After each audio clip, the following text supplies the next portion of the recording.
Peace. This is White Raptor News Ministries. All praise and glory to the Supreme Spirit of Truth, the living one, the creator of all the universe, a spirit perpetually in motion, moving all things in place. To his power all things are adorned on this plane of existence and the heavens above.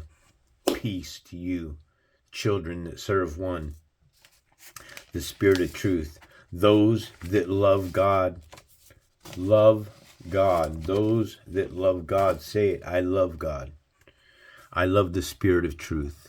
I love walking in the truth, sharing the truth, talking the truth, being the truth. That's what I love to do. Give praise to the Spirit for that. We're here at Joshua chapter 11. Northern king is defeated.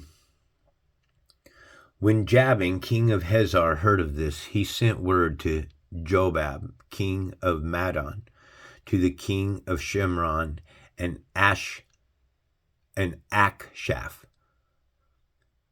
and to the northern kings who were in the mountains in the Arabah south of Kinnereth, in the western foothills, and in Naphoth Dor on the west, to the Canaanites in the east and west, to the Amorites, Hittites, Perizzites, and the Jebusites in the hill country, and to the Hivites below Hermon in the region of Mizpah.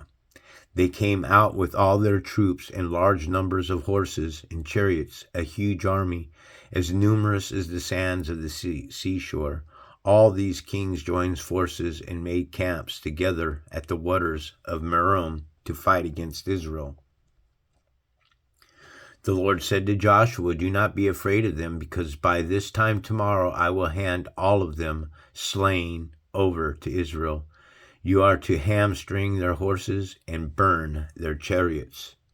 So Joshua and his whole army came against them suddenly at the water of Merom and attacked them. And the Lord gave them into the hand of Israel. They defeated them and pursued them all the way to the greater Sidon, to Misrephoth Maim, and to the valley of Mizpah on the east, until no survivors were left.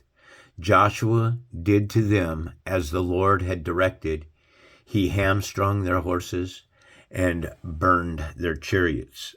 So just one question, hamstringing is a method of crippling a person or an animal.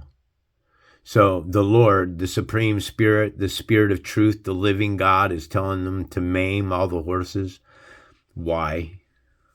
What did the horses got to do with anything? Burning the chariots I get, but why cripple the horses? Why? It makes no sense to me. Because the grain that they were eating was Gentile grain.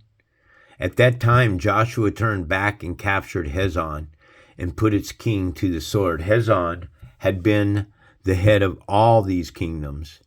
Everyone in it they put to the sword. They totally destroyed them, not sparing anyone that breathed, and he burned Hazoth itself. So this Bible here is getting pretty damn vicious. A lot of people being destroyed, lands being turned over to Israel. So what has happened? He started going into the cities. What's really strange, though, is Yahweh's the one that's telling you to go into these cities and destroy everything. Yahweh's the one that's sending you off to war. Yahweh is a man of war. I don't serve anything this man. I don't serve Yahweh if he's the God of Israel. I serve the Spirit of Truth, the living God, the Supreme Spirit, the one that cannot be seen. I give praise to that I can't see behind the scenes. I look to the Spirit, the living Creator, to guide me and protect me with His Spirit. His Spirit. Not me protect myself because I got a gun inside of my home, or I carry a weapon, or I'm a martial arts expert, or any of that stuff. No, I don't have to fight anymore. The Lord goes before you, and He puts these people under the sword. You see, my vision is what's in power today, because I don't serve anything of this realm. I go right to the Spirit. I worship and praise the Spirit, and I ask Him to take out my enemies. And He does. He keeps them far, far away from me. You know, when bombs start dropping and hailstones fly from the sky, I ain't worried about getting fried by a nuclear bomb. That doesn't fear me any. I could care less what mankind does. They can go ahead and destroy themselves. I'm getting my ass off this place, man. I'm calling on the Spirit of truth to be upon me so that I can return home to the Spirit. You can't return home to the Spirit without the Spirit of truth being upon you. It's that simple.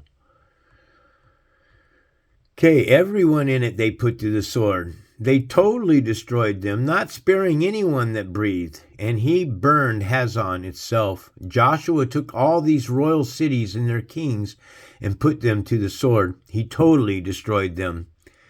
As Moses, the servant of the Lord, had commanded, yet Israel did not burn any of the cities built on their mounds, except Hazor, which Joshua burned. The Israelites carried off for themselves all the plunder and livestock of these cities, but all the people put to the sword until they completely destroyed them, not sparing anyone that breathed. As the Lord commanded his servant Moses, so Moses commanded Joshua, and Joshua did it. He left nothing undone of all that the Lord commanded Moses. So, do you remember when Abraham lays his son Isaac on the altar? This is early in the stages of the creation story. Some God has created itself and has changed from the spiritual world into a materialized world, okay? Something was capable of doing that. But it was still done inside of an image. What you think is flesh isn't flesh at all, but it's an image of flesh. You think it's real, it feels real, but it's this illusion we live in is not real. It's not happening. You got to understand that this is a virtual reality. So my question is when Abraham placed his son Isaac up on the altar for sacrifice, is it not possible that Yahweh at this point in time is checking to see how obedient that Abraham is by putting his son up on the altar, like testing to see how well we'll pay attention and do? Listen, me today, you couldn't get me to lay my own daughter up on an altar as a sacrifice. All right? You couldn't do it. You couldn't get me to lay anybody that I love on an altar. Not my offspring. Why? Why would a spirit, a creator, ask you to take a child and place it up on an altar? What kind of God is that? I'd be like, okay, and the purpose for this is, and I got to do this, why? Oh, because I commanded you to do it. I commanded you to put that child up on that altar, and you're to slay it and do as I tell you to do. Otherwise, I will destroy you. I don't know, man. That sounds kind of wishy-washy. So Joshua took his entire land, the hill country, all of Negev, the whole region of Goshen, the western foothills of Arabah, and the mountains of Israel with their footholds. From the Mount Helek, which rises towards Seir, to Baal Gad in the valley of Lebanon, below Mount Hermon. He captured all their kings and put them to death. Joshua waged war against all these kings for a long time, except for the Hivites living in Gibeon. Not one of the cities made a treaty of peace with the Israelites, who took them all in battle. For it was the Lord himself who hardened their hearts to wage war against Israel, so that he might destroy them totally, exterminating them without mercy, as the Lord had commanded Moses. Now, the reason why they're being exterminated without mercy, folks, is you got to understand, these are pagans. These are souls inside of flesh suits that don't have spirit of life on them. But I would say that anybody who's willing to kill no longer has a spirit on them. You can't have the spirit of God on you if you're out there slaying people and putting them to a sword. At that time, Joshua went and destroyed the Anakites from the hill country, from Hebron, Debir, and Anab, from all the hill country of Judah, and from all the hill country of Israel. Joshua totally destroyed them and their towns. No Anakites were left in Israel territory. Only in Gaza, Gath, and Ashdod did any survive. So Joshua took the entire land, just as the Lord had directed Moses, and he gave it as an inheritance to Israel, according to their tribal divisions. Then the land rests from war. Now remember, folks, Israel is a nation of children with their faces dark to the ground. Jeremiah chapter 14, verse 2, Bible Hub. So Judah mourns and her gates there languish. Their faces are dark to the ground. Her people wail for the land, and cries go up to Jerusalem. Judith mourns and gates thereof languish. They are black unto the ground, and the cries of Jerusalem has gone up. So you got to understand in Genesis here, Genesis chapter 1, verse 25, Bible Hub. Genesis chapter 1, verse 25, Bible Hub.